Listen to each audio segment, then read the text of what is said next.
গতকাল আপনাদের দেখিয়েছি যে রিঙ্গাল ল্যাকটেড স্যালাইন যা ব্যবহার নিষিদ্ধ করা হয়েছে, কিন্তু তারপরেও বিভিন্ন জায়গায় বিভিন্ন হাসপাতালগুলিতে কিভাবে চলছে এর রমরমিয়ে ব্যবহার।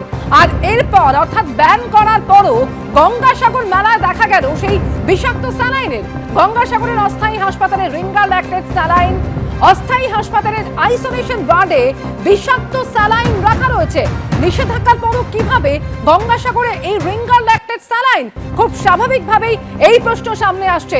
মেদিনীপুর মেডিকেল কলেজের ঘটনা, যেখানে প্রসূতি মৃত্যুর ঘটনা ঘটে এবং তারপরেই সামনে আসে যে এই রিঙ্গাল ল্যাকটেড স্যালাইন যা নিষিদ্ধ করা হয়েছিল আগেই তারপরেও দেখা যাচ্ছে গঙ্গাসাগরের অস্থায়ী হাসপাতালে এই রিঙ্গাল ল্যাকটেড স্যালাইন রাখা রয়েছে। এই গঙ্গাসাগর মেলা প্রাঙ্গণে এই যে অস্থায়ী হাসপাতালের আইসোলেশন সেন্টার, সেখানে কিন্তু যেটা দেখা যাচ্ছে যে আরএল এর ফ্লুইড বা আরএল এর যে স্যালাইন, সেই স্যালাইনের একাধিক বোতল রয়েছে। স্বাভাবিকভাবে যেখানে এই আরএল এর ব্যবহার সম্পূর্ণ নিষিদ্ধ করা হয়েছে, যেটা ঘোষণা করা হয়েছে সম্পূর্ণ বন্ধ রাখার জন্য, তারপরেও শহরের বিভিন্ন হাসপাতাল, নামি দামি মেডিকেল কলেজ হাসপাতালে তার ব্যবহার হচ্ছিল। গতকালও যে চিত্র আমরা দেখেছিলাম, এরপরে গঙ্গাসাগরে যেখানে দূর দূরান্ত থেকে বিভিন্ন মানুষজন এই তীর্থস্থানে আসেন এবং তাদের মধ্যে কেউ যদি অসুস্থ হয়ে পড়েন, সেক্ষেত্রে তাদের চিকিৎসার জন্য তড়িঘড়ি যে বন্দোবস্ত করা হয়েছে, সেক্ষেত্রে কিন্তু আরএলেরও ব্যবহার করা হতে পারে। তেমন সেই কারণেই কিন্তু আরএলের একাধিক যে স্যালাইনের বোতল, সেগুলো কিন্তু রাখা হয়েছে। যদিও স্থানীয় হাসপাতাল সূত্রে যেটা বলা হচ্ছে যে তাদের কাছে কিন্তু কোনো রকম কোনো নোটিফিকেশন এখনও পর্যন্ত আসেনি যে আরএল ব্যবহার করা যাবে না।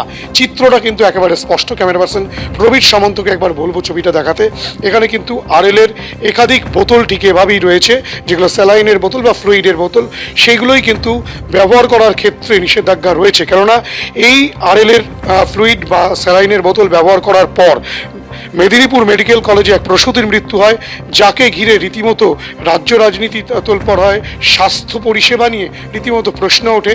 তারপরে বিভিন্ন জায়গায় তা বন্ধ করা হলেও গঙ্গাসাগর মেলা প্রাঙ্গণে এই যে অস্থায়ী হাসপাতাল তৈরি করা হয়েছে, সেই অস্থায়ী হাসপাতালে সেখানে কিন্তু আরএল এর ব্যবহার করা হচ্ছে, সেই চিত্রই কিন্তু একেবারে স্পষ্ট ধরা পড়ছে। ক্যামেরায় প্রবীর সামন্তর সঙ্গে হিন্দল দে, এবিপি আনন্দ, গঙ্গাসাগর।